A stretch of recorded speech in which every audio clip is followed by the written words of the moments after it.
Bonjour, le sujet d'aujourd'hui répond à la question comment réagir quand ça ne va pas comme je voudrais.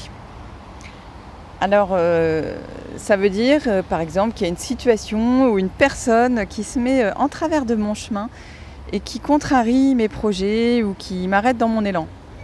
J'avais prévu de faire un truc et puis là, je suis bloquée.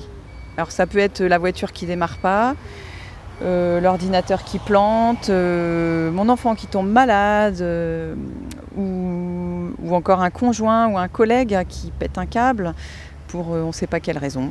Bref. L'adversité, c'est un truc qui nous arrive de l'extérieur et qui n'a pas bon goût. Je dirais que c'est fade, amer ou même ça peut être carrément dégoûtant. Alors que faire quand ça nous arrive et qu'on veut faire bon usage de son énergie? C'est important de le préciser parce que si j'ai pas clairement l'intention de faire bon usage de mon énergie, j'ai une option qui peut être même joyeuse, c'est l'option de me défouler, de hurler de rage parce que bon Dieu de crotte de bique, merde alors, c'est vraiment pas le moment de se mettre en travers de ma route. Voilà. Donc ça défoule, c'est dit, mais clairement c'est de l'énergie perdue parce que au mieux il se passe rien et l'obstacle est toujours là. Et au pire, en fait, mon énergie renforce le problème. Donc, par exemple, de rage, je casse mon ordinateur. Ou mon conjoint qui vient de péter un plomb, il se sent offensé si j'en pète un aussi. Et du coup, il met double dose. Bref, c'est pas du tout efficace comme technique, mais ça défoule. Alors, quoi faire ? Le premier truc essentiel, c'est de se recentrer. Quand on est face à un obstacle, c'est de revenir à soi. Alors, comment faire pour revenir à soi ? C'est simple, il suffit de respirer. Et même, je dirais, mieux que respirer, il suffit de souffler. Parce que si j'inspire, en fait, c'est comme si je me resservais une assiette pleine d'un plat dégoûtant qui est posé sur la table.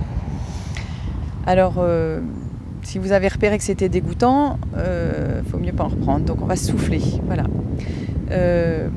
Et souffler, c'est encore toute une technique. C'est plutôt souffler la bouche fermée et pas la bouche grande ouverte, parce que si vous soufflez la bouche grande ouverte, ça va renforcer en fait l'émotion.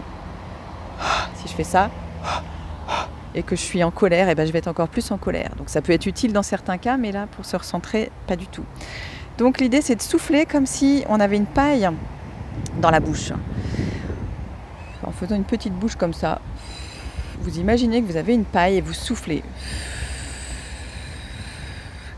Vous soufflez lentement,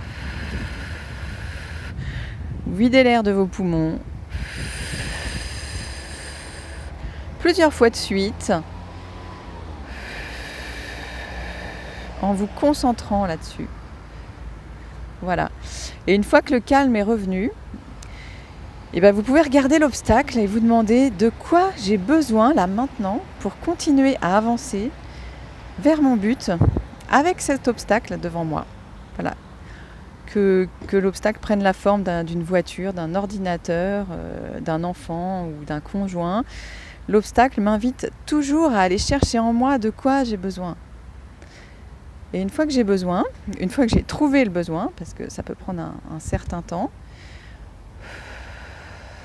donc je continue à souffler, à me recentrer. Et une fois que j'ai trouvé mon besoin, je peux me poser la question, quelles ressources je vais mobiliser maintenant pour continuer à avancer, un pas après l'autre, vers la réalisation de mon projet. Voilà. Alors à demain. Et d'ici là, soufflez bien.